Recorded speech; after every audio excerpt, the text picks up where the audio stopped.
Hi, my name is Angie Wong, and I am president of Legacy PAC. We just came off a huge bus tour across the nation where we went and supported Republican candidates that were running in the midterm elections.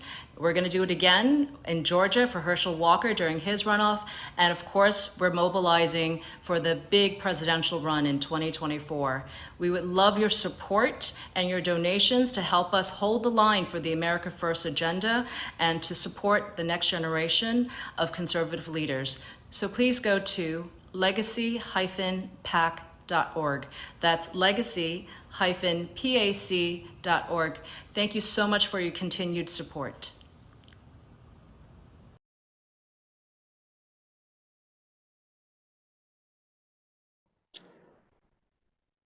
Hi, this is Stan Fitzgerald with Veterans for Trump on our partner channel, The Vet Voice. And I'm here with my friend Michael Alfaro, who's done everything from saving babies in Laos to working with Trump's himself and Trump's Circle. How are you today, Michael? Thank you for having me. Just to let you know too, Stan, as well, I am a veteran. I served in the United States Marine Corps Reserves as a infantry motorman and a heavy artilleryman. And can you tell our viewers a little bit about your background as far as President Trump and your ongoing efforts with your PAC and so forth? Sure. So I started off in like 2015 with President Trump as his security guard. And my first interview was on Rush Limbaugh, of all people. I didn't even know who Rush was. I considered myself at the time still a Democrat.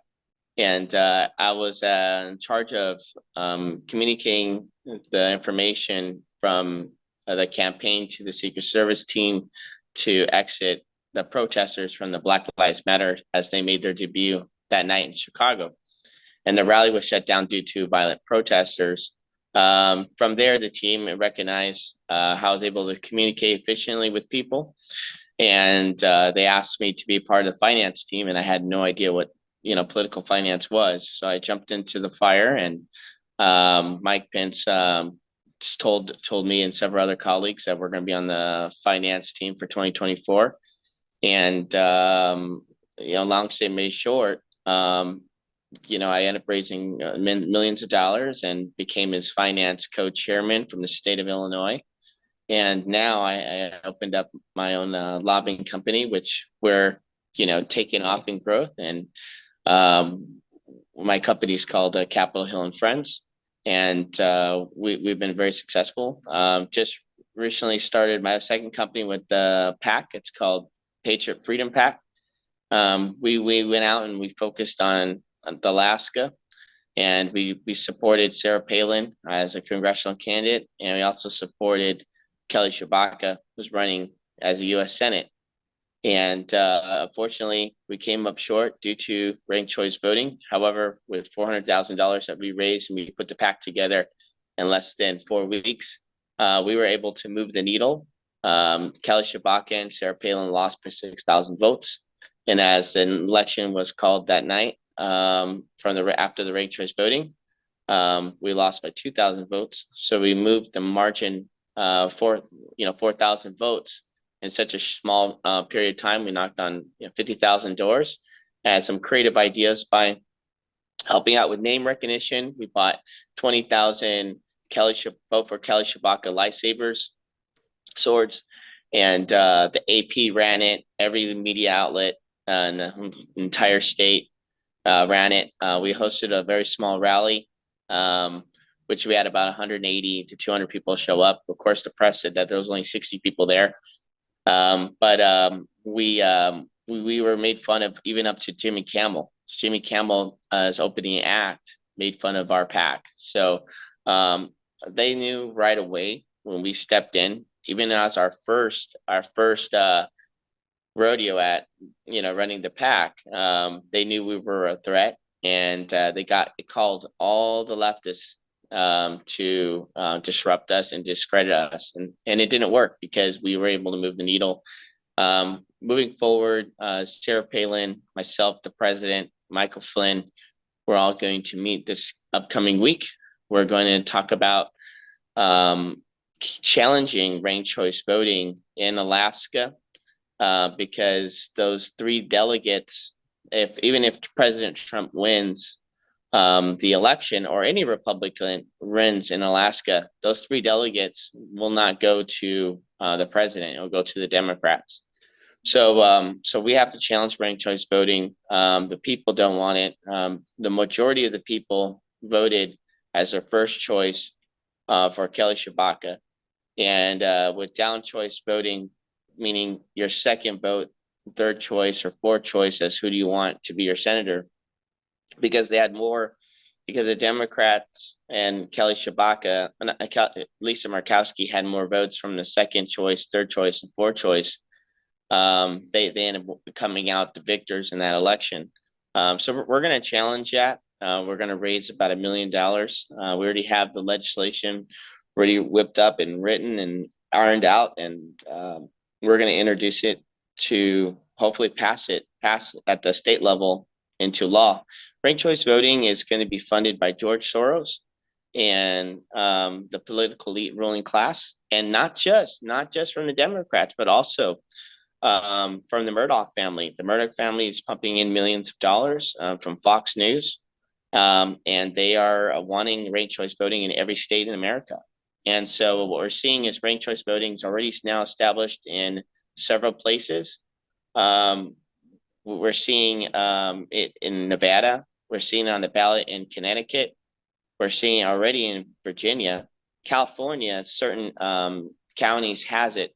And what's funny is that the Democrats who putting this in, they're now losing their own chairs.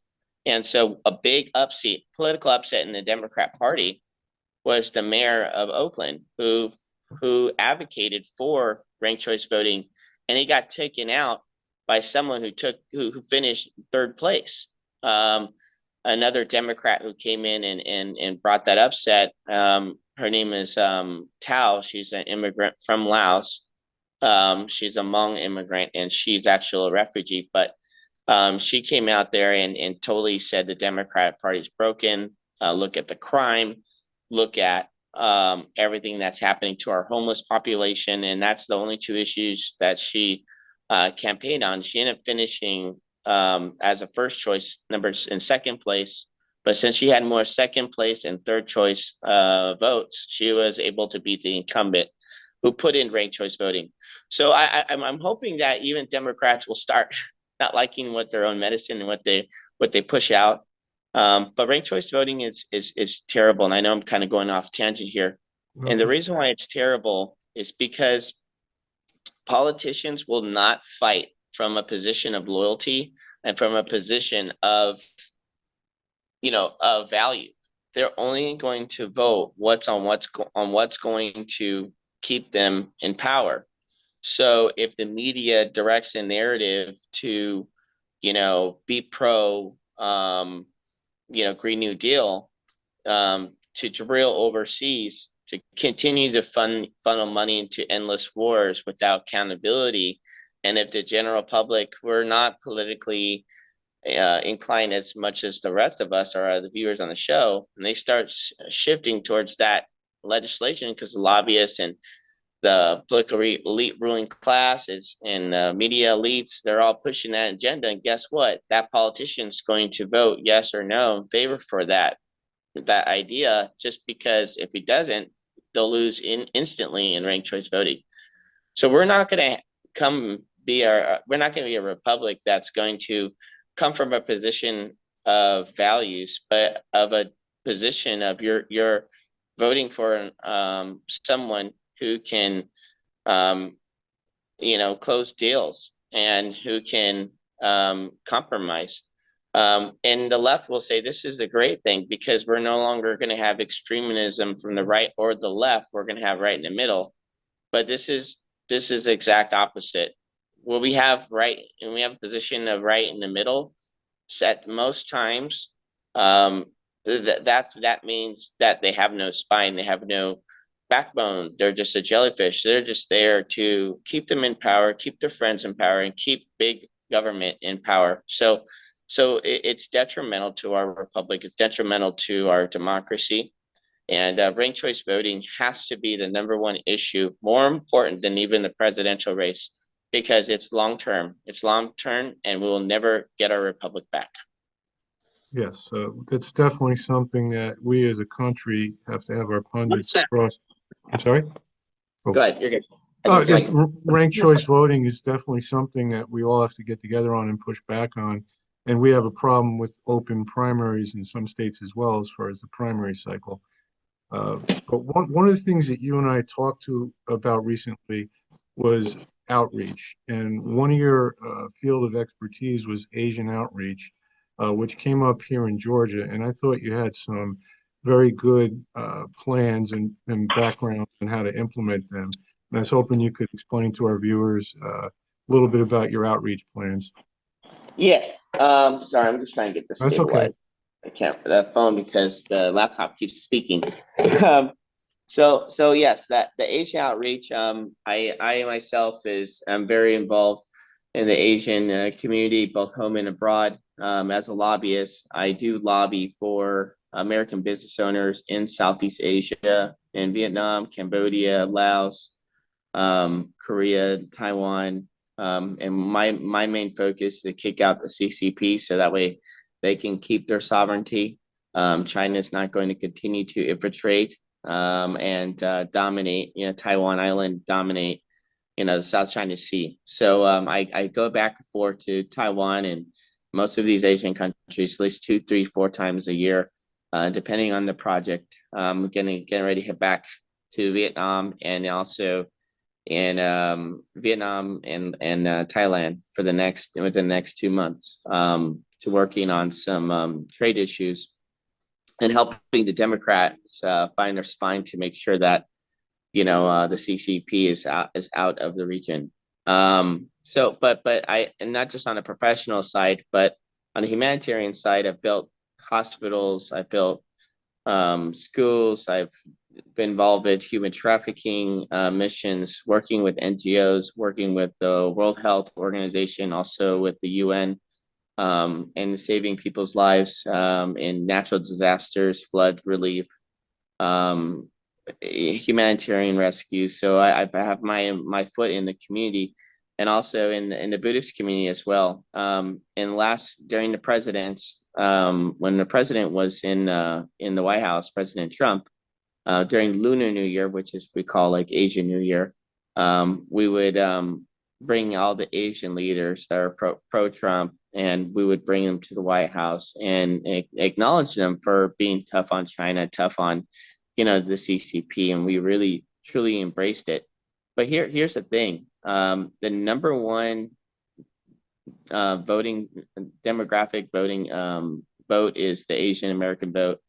It's the fastest growing registered and turnout to vote than any other minority group. Each year, it's increasing by 30%.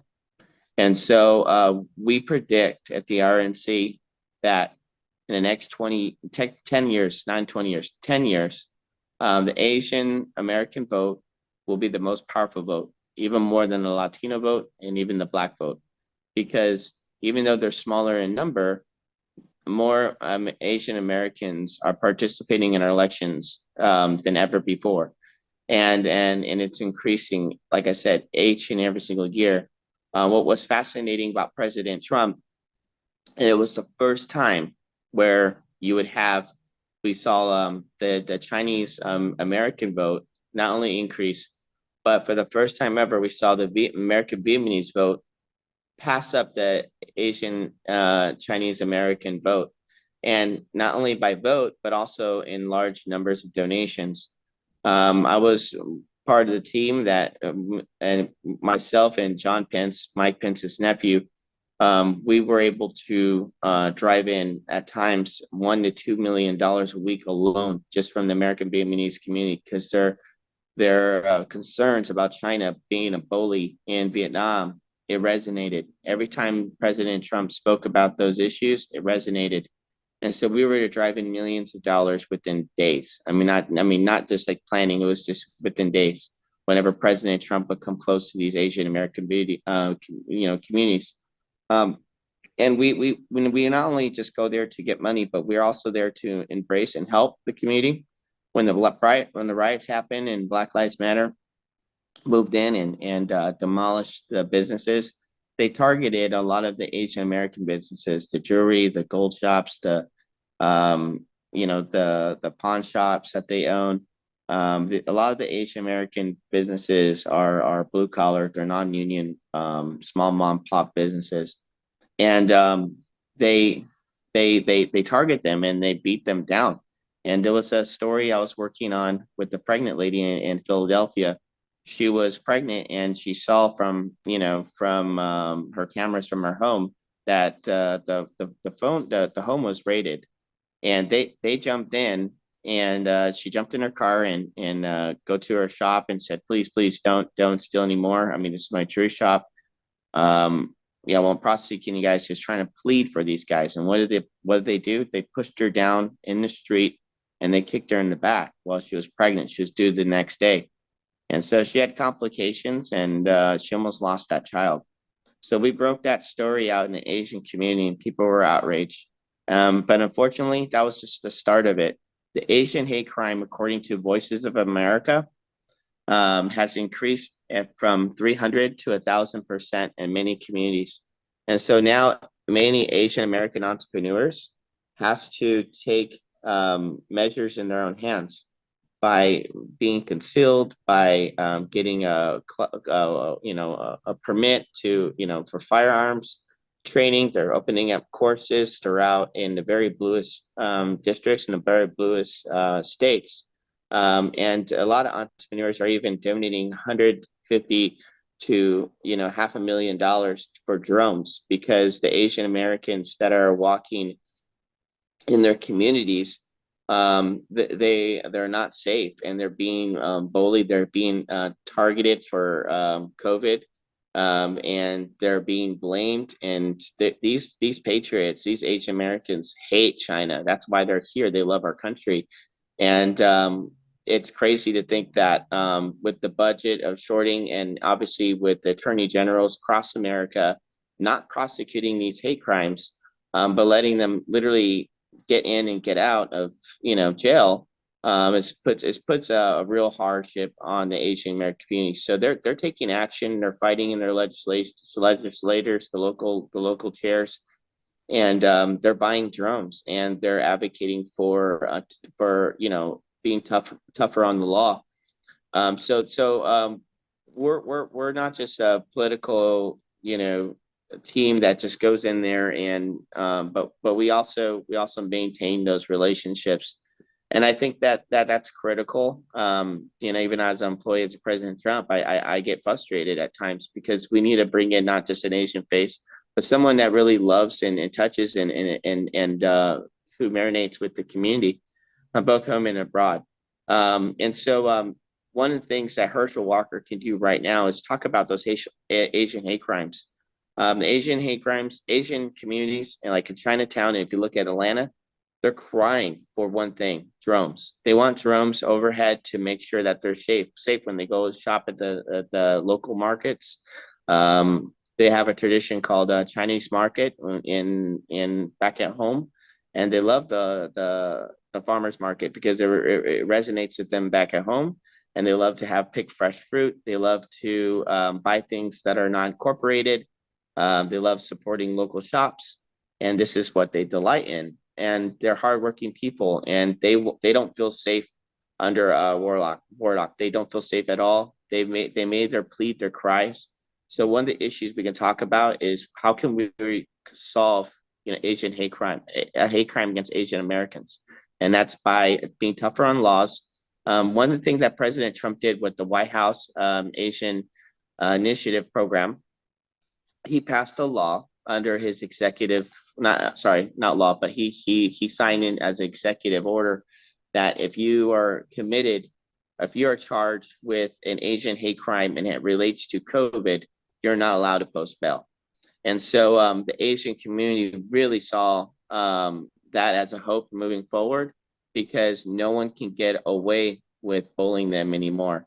And so I think what we need to do is we need to remind the Asian American voters that, one, when President Biden ripped up all of President Trump's executive orders on day 1, day 2, day 3, day 4 in office, he ripped up the number one order that keeps them safe. If you commit a crime, a hate crime, you're not getting out. You're not posting bail.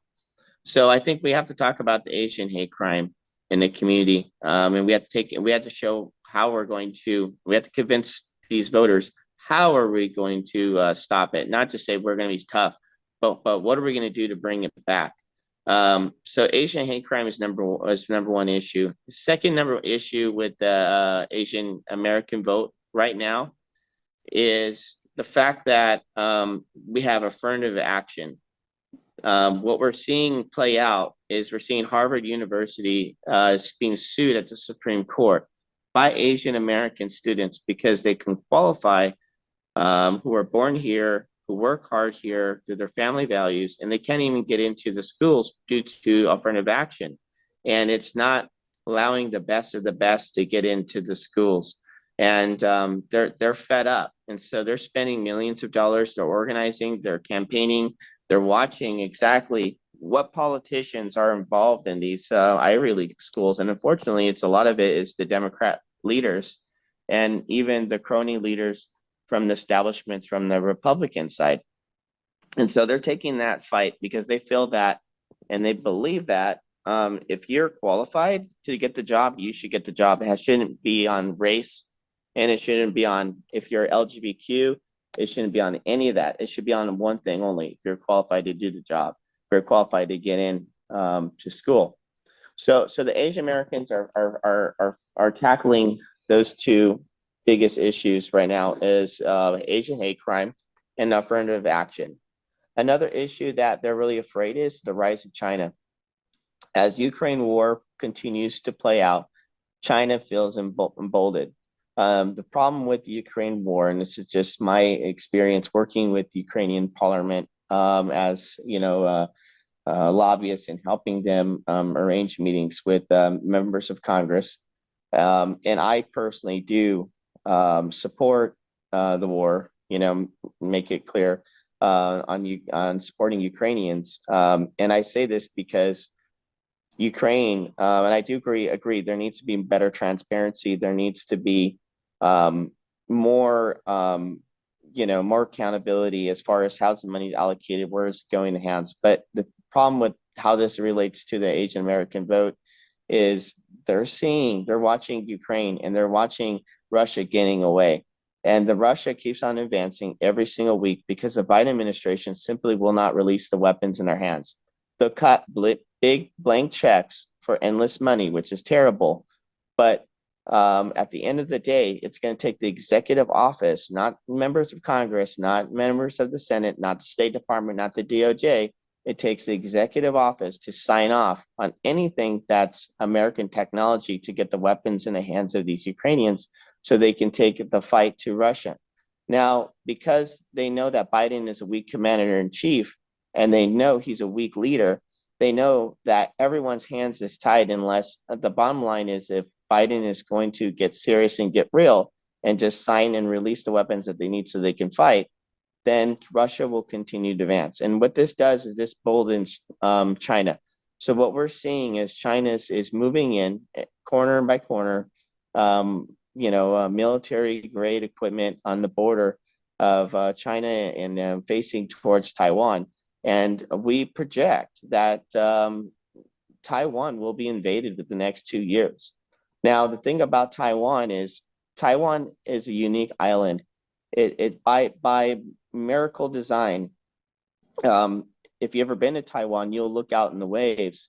You'll see the waves are about 10 to 15 feet every single day of the year. So it's almost impossible to do amphibious assault, meaning that you only have 2.5, 3 weeks a year to launch an amphibious assault on the ground.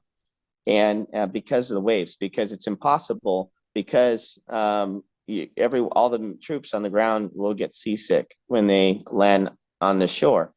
So what the problem with Taiwan needs, and they've been crying, and I do know leadership in Taiwan and the government, is that they want submarines. They don't have any submarines that can protect them with Tomahawk capabilities. They also want aerial IEDs. that can bomb send like IEDs on the ground, but also IEDs in the air that can detonate as they continue to intimidate and fly over. If they don't get those two things, then Taiwan is very vulnerable to be taken over quickly, without even a fight. And unlike, what I tell a lot of Taiwanese people is, unlike everyone else, Taiwan has nowhere to go. It's an island. It's not like we can't just bring in aid. We can't just drop aid. We can't drop supporting elements. We can't give them ammo. We can't give them anything because it's going to be dominated by China very quickly. And what we're going to lose is a lot. We're going to lose the chip war because all of our chip is manufactured there, and it's going to be detrimental to our economy without having Taiwan as our ally in the region, which is very scary. But elections play out results, and the world's watching us. And as you know, Dr. Oz lost in Pennsylvania, and that was detrimental. It was detrimental not only for Americans, our American politics, but also it was for Taiwan as well. The Taiwanese people just had their election a few weeks ago, right after ours, and the Green Party, which is the toughest party on the CCP, lost, and not just lost a little bit, they lost in a landslide. And so the new party that took over is already bending over and caving to China because they're begging for no war, they're begging for no invasion, which is upsetting the American Taiwanese people here at home. And there's a movement here in California and even in Taiwan to start a new party. It's called the Taiwanese Republic Party. And the Republic Party is going to stand the ground to fight back against China and keep their democracy, keep the republic. And so there's a new party that's involved because the Green Party has been beaten up and lost. And people are afraid. People are afraid that with our commander in chief not standing up in Ukraine and literally doing what he said he's going to do, release the weapons into their hands. They've been begging for over a decade for submarines and for aerial IEDs. And we haven't handed them over. And that's the bottom line. You look at Congress, they'll say, oh, we passed a bill, we're going to funnel in more money or blank checks.